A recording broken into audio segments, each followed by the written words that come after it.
ಭಗವದ್ಗೀತೆಯಲ್ಲಿ 18ನೇ ಸಂಖ್ಯೆಯ ಆಧ್ಯಾತ್ಮಿಕ ಮಹತ್ವದ ಕುರಿತಾದ ಸಂಕ್ಷಿಪ್ತ ಮಾಹಿತಿ ಇಲ್ಲಿದೆ. ನೋಡಿ, ಕೌರವರು ಮತ್ತು ಪಾಂಡವರ ಯುದ್ಧದ ಹಿನ್ನೆಲೆಯಲ್ಲಿ ಹುಟ್ಟಿದ ಈ ಗೀತೆ ಇದೆಯಲ್ಲ, ಇದು ಬರೀ ಒಂದು ಜೀವನದ ಪಾಠ ಮಾತ್ರ ಅಲ್ಲ. ಇದರೊಳಗೆ ಈ 18 ಅನ್ನೋ ನಂಬರ್ ಮೂಲಕ ಕೆಟ್ಟದರ ಮೇಲೆ ಒಳ್ಳೆಯದರ ವಿಜಯದ ಒಂದು ಅದ್ಭುತವಾದ ರಹಸ್ಯ ಅಡಗಿದೆ ಅಂತಾನೆ ಹೇಳ್ಬೋದು. ಮೊದಲನೇದಾಗಿ ಜಯ ಅನ್ನೋ ಪದದ ರಹಸ್ಯದ ಬಗ್ಗೆ ಮಾತಾಡೋಣ.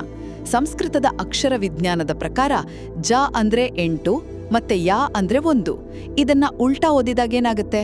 ಬರೋಬ್ಬರಿ 18 ಆಗತ್ತೆ. ಅಂದ್ರೆ 18 ಅನ್ನೋದೇ ಜಯ ಅಥವಾ ವಿಜಯ. ಖಂಡಿತವಾಗ್ಲೂ ಇದು ಗ್ರಂಥದಲ್ಲಿ ಅಡಗಿರೋ ಒಂದು ಅದ್ಭುತವಾದ ಗುಪ್ತ ಆಧ್ಯಾತ್ಮಿಕ ಸಂಕೇತ ಅಲ್ವಾ? ಎರಡನೆಯದಾಗಿ ಈ 18ರ ರಹಸ್ಯ ಬರೀ ಒಂದೇ ಪದಕ್ಕೆ ಸೀಮಿತ ಆಗಿಲ್ಲ. ಇಡೀ ಮಹಾಕಾವ್ಯದ ರಚನೆಯಲ್ಲೇ ಇದು ಹಾಸುಹೊಕ್ಕಾಗಿದೆ. ಭಗವದ್ಗೀತೆಯಲ್ಲಿರೋದು ಒಟ್ಟು 18 ಅಧ್ಯಾಯಗಳು, ಮಹಾಭಾರತದಲ್ಲಿರೋದು 18 ಪರ್ವಗಳು, ಹಾಗೆ ಕುರುಕ್ಷೇತ್ರ ಯುದ್ಧ ನಡೆದಿದ್ದು ಕೂಡ ಬರೋಬ್ಬರಿ 18 ದಿನಗಳ ಕಾಲ. ಇದರ ಜೊತೆಗೆ ಯುದ್ಧದಲ್ಲಿ ಭಾಗವಹಿಸಿದ ಒಟ್ಟು ಸೈನ್ಯ 18 ಅಕ್ಷೌಹಿಣಿ, ಅಂದ್ರೆ ಕೌರವರ 11, ಪಾಂಡವರ 7 ಸೇರಿ ಒಟ್ಟು 18.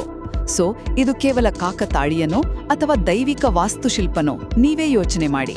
ಕೊನೆಯದಾಗಿ ಇದರ ಬೆರಗುಗೊಳಿಸೋ ಗಣಿತದ ಲೆಕ್ಕಾಚಾರ, ಇದನ್ನ ಕೇಳಿದ್ರೆ ನಿಂಗೆ ನಿಜಕ್ಕೂ ಆಶ್ಚರ್ಯ ಆಗತ್ತೆ.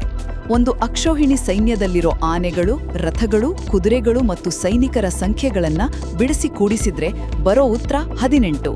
ಉದಾಹರಣೆಗೆ 21,870 ಆನೆಗಳ ಸಂಖ್ಯೆಯನ್ನ 2 + 1 + 8 + 7 + 0 ಅಂತ ಕೂಡಿಸಿದ್ರೆ ಸಿಗೋದು ಅದೇ 18.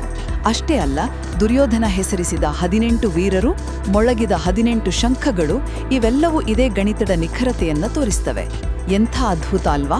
ಒಟ್ಟಾರೆಯಾಗಿ ಗೀತೆಯಲ್ಲಿನ 18 ಎಂಬ ಸಂಖ್ಯೆಯು ಕೇವಲ ಒಂದು ಅಂಕಿಯಲ್ಲ.